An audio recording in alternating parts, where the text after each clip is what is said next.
Hello, everyone.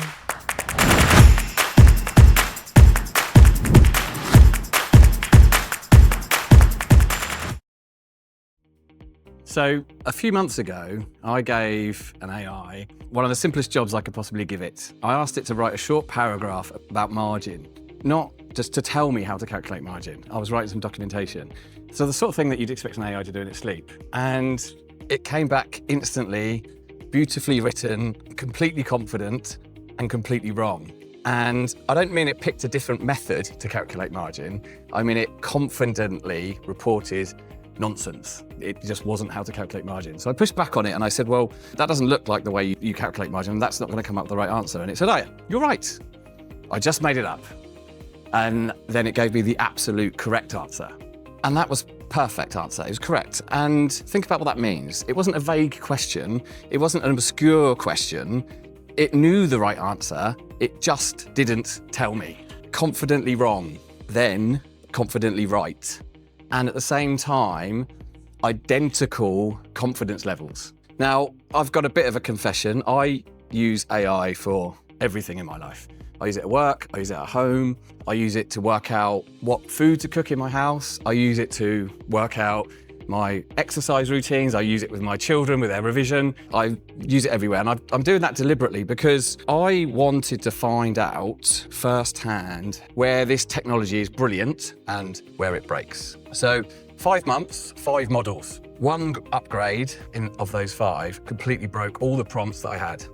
And I had to work out how to use it again. And the model I used to prepare this talk, Fable 5, just came out on Tuesday. So this is not a technology you adopt, it's a technology you've got to keep up with. So deterministic and probabilistic, you may probably be familiar with these terms, but not everybody I speak to is.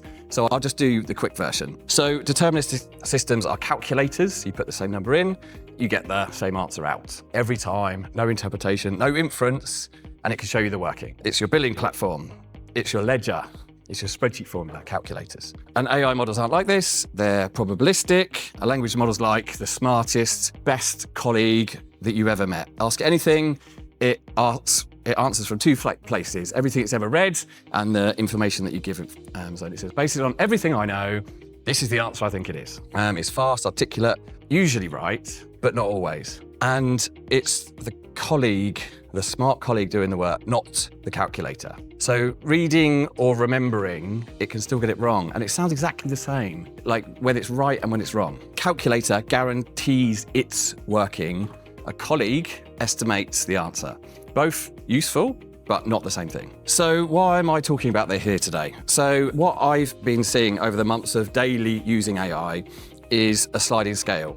Sometimes the output's perfect, it's amazing, it's better than I could do, it's genuinely fantastic.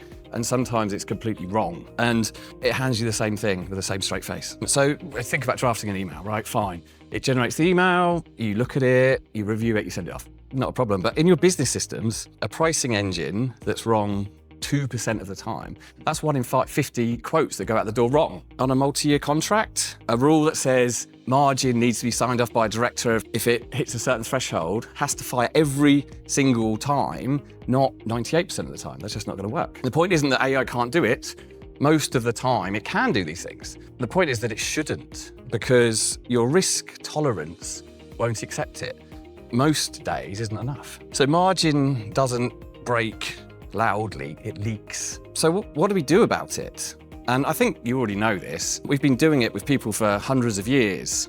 It's like when somebody hands you a report, you don't just accept the numbers, you reconcile them back to the source. And if you can't get at that data behind it, you don't trust it. That's not cynicism, that's the architecture of finance. Checks and balances exist because confident people are sometimes wrong. I don't think an AI needs a new philosophy of trust. It just needs no exemption from the existing one. If anything, it probably needs to be applied harder, because when a person makes a mistake, it's limited, it's occasional. When AI is in your business and it's touching everything, a small error rate creeping in could create errors across your whole pipeline. The controls aren't new, the exposure is new. So I just want to give you a couple of examples that out of this experimentation that I've been running. So Service Path is a very complex pricing platform, and there's lots of levers you can pull. And I wanted to document some of those levers. And after that experience with that margin calculation, I wasn't going to just ask an AI to go off and do that for me. So what I did was what finance has always been doing, is I separated the duties. I had one researcher, an AI researcher, going out, finding out about these things, reporting back. A writer taking that research and creating the documentation, and a checker checking the output of that. And the checker's job was to compare against a good known version of the truth and say, you've missed something. You haven't told us how a user would use it. You haven't told us if you turn this thing off, what the effect's going to be. And it went round and round. And it worked. The quality of the output goes up, the number of errors goes down, but it doesn't go to zero, and that's the problem. Because all of those AIs are probabilistic and they can all make mistakes. And 3 models in a row can still all be wrong. And the same way that 3 confident people in the room can end up at the wrong number. The other story that's interesting was I was analysing the approval and governance. That's what we have in Service Path, where you understand the rules about things when they need to be signed off and what the workflows are. And I did start the obvious way. I asked an AI to go and get the thing, tell me the summary. And I was looking at it and I was going, well, that's not right. I can just tell that that's not right. I know these systems. And I said, I think you've misunderstood, you misinterpreted it. And it said, okay, I'm gonna have another look. And came back and said, yep, you're right, I was wrong. Here's the correct answer. Sound familiar? So I pivoted on this, and instead of asking the AI to analyze the data, I asked it to build me a deterministic model to do that specific task. So it does the same thing every single time. And we tested it the way we would test any other system, comparing it to the ground truth. And this worked, and we worked the way through our most simplistic models to our most complex models until we got right, and until everything matched and it's perfect. And when that deterministic system meets a problem it can't solve, it says, I don't know what to do with this, right? It errors out, because that's what a deterministic system will do when it's created correctly. A AI will guess and give you a confident answer, even if it's wrong. So a deterministic system built by a probabilistic system. And that's actually exactly how we are building our platform right now. The guardrails we have sit around that probabilistic part. You check what it builds, you test what it built, and when you're sure it's correct, you release it, and you know it will run correctly every single time. You can't eliminate the risk, but you can corner it. Now, if this sounds a bit like one man's obsessive AI capability, obsessive behavior, I don't think it is, because the people who build these models have come to the same conclusions here. Even OpenAI doesn't trust its own models. 2 years ago, they trained a second AI whose only job was to check the output of the first one, an AI checking another AI again.